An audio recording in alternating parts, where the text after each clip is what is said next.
Once again, good afternoon. John Verlin with On-Demand Advertising Solutions, another digital marketing update. And I want to start off today with an email from Jeffrey in Ottawa, Kansas. He says, John, I've listened to some of your podcasts. A little confused about tying in advertising that I've done, with direct mail, with the online digital. Not sure how and what ratio I should do this. Could you please kind of provide more advice on this or whatever? Okay, Jeffrey, thank you for your email. Great question. And I want to back up for just a minute here. Jeffrey, if you're doing direct mail and you have other traditional advertising methods you've used that have worked, by all means, continue that. I'm not saying don't do any of that. I'm saying I'm focusing in on more of what a lot of businesses don't have, according to research I've read. 50% of small businesses don't have a website. Okay, so I'm trying to focus in on some of those things because I know a lot of businesses today have really tight budgets. They have to choose where are they going to put their money, just as I'm sure yours does.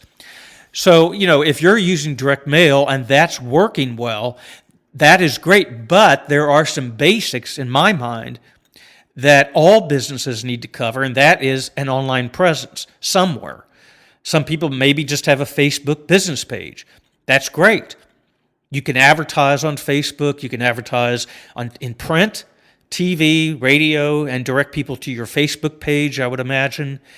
But a website is almost a minimum of what you need to have, in my opinion. Because if you're going to, let me give you an example. Let's say I see a TV ad for the Together Diamond from Tiffany and Company. And then let's say I see it in the paper. Now, I don't subscribe to the paper anymore. I get it online. So I see it on my computer. I see the same ad. It's $7.99, the Forever Diamond. And then let's say I'm curious. I want to find out more about this. I like that price. Cheaper than $1,000, and it got my attention. It looked good. So I'm making impressions here, first impressions. So let's assume now, I've seen it on TV and I've seen it on the newspaper, on my computer. So I'm going to get my coat and get in my car, and I'm going to run 20 miles down to the plaza in Kansas City and go try to find Tiffany & Company, which I don't think they're there anymore, but let's just say they are. And I go in and I say, I want to see this Forever Diamond I saw advertised. Now, yeah, they'll probably have it. Maybe if they're smart, have a merchandise, display of it and all that. Is that what I'm going to do? Well, that used to be what I do. And I might even take I don't have the newspaper because I'm getting it online now. But if I had a direct mailer, I might take that in with me to show it to them. Hey, see this? This is what I was looking for. Well, we tend to not do that as much now. What do we tend to do? Saw the ad in the newspaper, which is online, by the way, so I can't take it with me unless I yank the laptop up with me. I saw it on TV. I don't exactly remember where I saw it. It was on some channel, probably. So what do? Well, majority of us are probably going to Google it.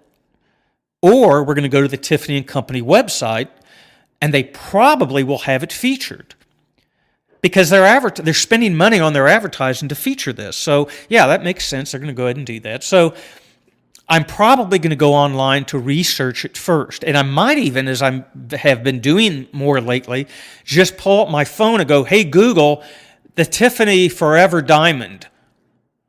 And she'll say, John, I found the following, and have all these links to it on my phone. Or maybe a video, a TV, maybe the TV ad I just saw will be online.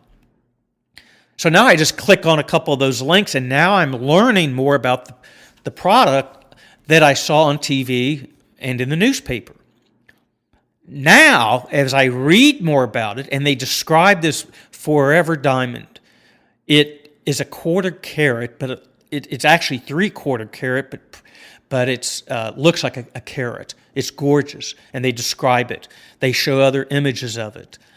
People smiling, Now I'm getting more intrigued, and now I just might decide I'm going to go down there and look at it. Okay, now aren't we doing that more like that before we actually spend our money on gas and go down and look at it? That's what I'm talking about. Traditional media got my attention, but now I'm focused on the experience online before I pull the plug or whatever and go buy it. So that's what I'm talking about, Daniel. Or Jeffrey, for next year, what businesses, your business or other businesses, need to really focus on is that what I call the marketing platform. The traditional media is part of that, but if I go online and there's no search, ranking, or listing of your business, what am I going to think? What if I didn't find Tiffany and Company on that verbal question I asked Google? What if, I'm sorry, John, we don't have a Tiffany and Company? What am I going to think? No Tiffany and Company and I just saw their TV ad? Or if they do show up, there's one link, 2 links maybe on Yelp or yellowpages.com? What am I going to think? Or if I go to a website that shows up and it's kind of okay, do I want to waste my money to go down and supposedly look at this if I'm not that impressed by the online presence? That's what I'm talking about, why all this is so important, and it all works together. So you need to decide where you want to put your budget in relation to the traditional marketing you might be doing with your online presence. Why that's so important? Because people make snap decisions. Well, and I mentioned this on this blog piece, who would have thought that seeing a 5 gold star rating for a doctor would cause you want to choose to go to that doctor? 3 years ago, or whatever, we never did that. You were referred. Now it's a 5-star rating. Or a restaurant you went to, or a car dealership you went to. We're making judgment calls in a split second based on a 5-star rating. Anything you buy online, Amazon or whatever, what do? Well, they got 2,000 5-star reviews. I'm going to buy that. Now, how do we know those are real? Well, Amazon tries verified purchases, and hopefully they are real. But that's the importance we're putting on online experiences. Snap decisions based on image, perception, rank, listing, all these things. Okay, so here's some tips for next year for businesses, particularly for online businesses, in reaching other businesses. It's critical as well as new customers. Number one, and this is actually from Entrepreneur 3 years ago, Daniel Newman wrote about some essential tips for B2B marketing, but this can apply to any business online. And that is, and I didn't read that, I've never read this, but he talks about being found, number one, your website. It's your digital kingdom. Now, if you noticed on my website, I have Be Found, bold marketing proven strategy. I had not read this, but that's what he's talking about. Being found. You got to be found, and your website's the first place people start. You got to recognize how important this website thing is. Well, John, that costs a lot of money. Well, okay, then do it yourself or call somebody. I could maybe help you. I don't know, but get it done. That's critical for your presence on the web so people have a feel for what kind of business you are. And the quality, they make so many judgment calls based on a website. Okay, second thing he says is it's content on your website. What's your story? Now, a lot of companies can do a good job of telling about what they do, but they fail when it comes to using more dynamic content, he says. Blogs, videos, infographics. That's why we recommend video podcasts, animated videos on a blog.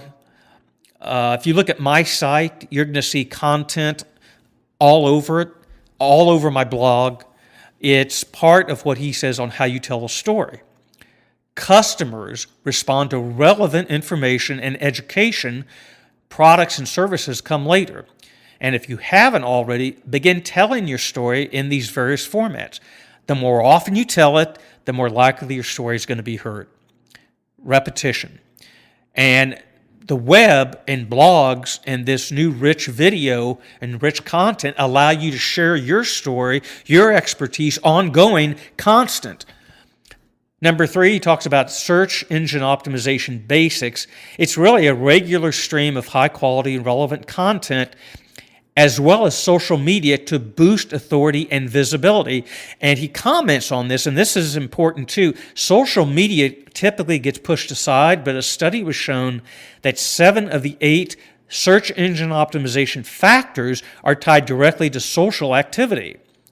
So keep in mind, you need to be on these channels, social media channels, on a regular basis. Otherwise, he says, you're going to lose your customers' interest. Now, why am I doing these podcasts, and why do I promote them on my social media? Because I want to keep your interest. I want to be front of mind, positioning the battle for the mind. You want to stay front and center in the prospect or customer's mind.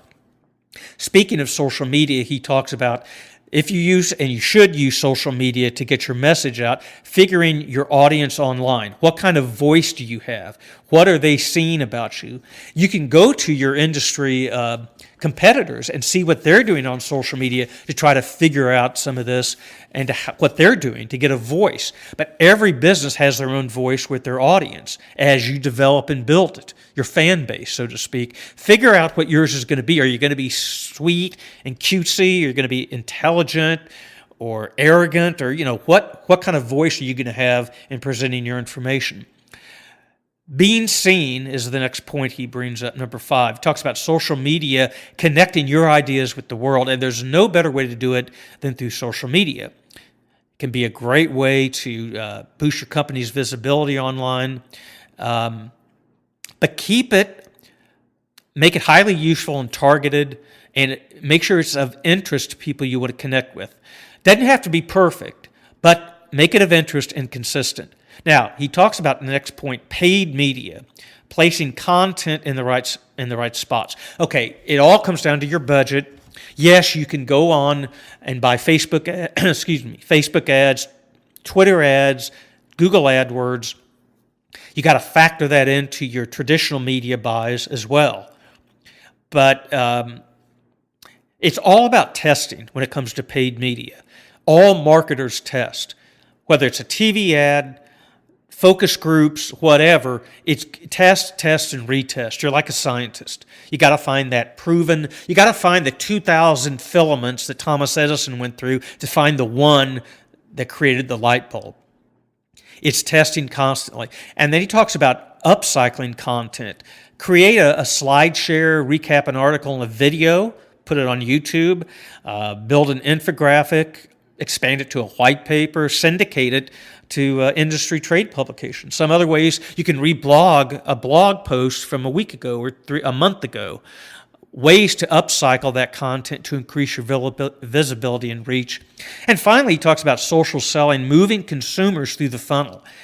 Social selling allows salespeople to use social channels to share companies' content with either current or potential customers, and it's better than spam, but there has to be a context for the information being shared, and it really should be on starting a discussion, not pushing for a sale, and that's what content does so well. It engages people, gets them curious, makes them want to start asking questions, just like Jeffrey sent me an email engaging him, wanting to know more information.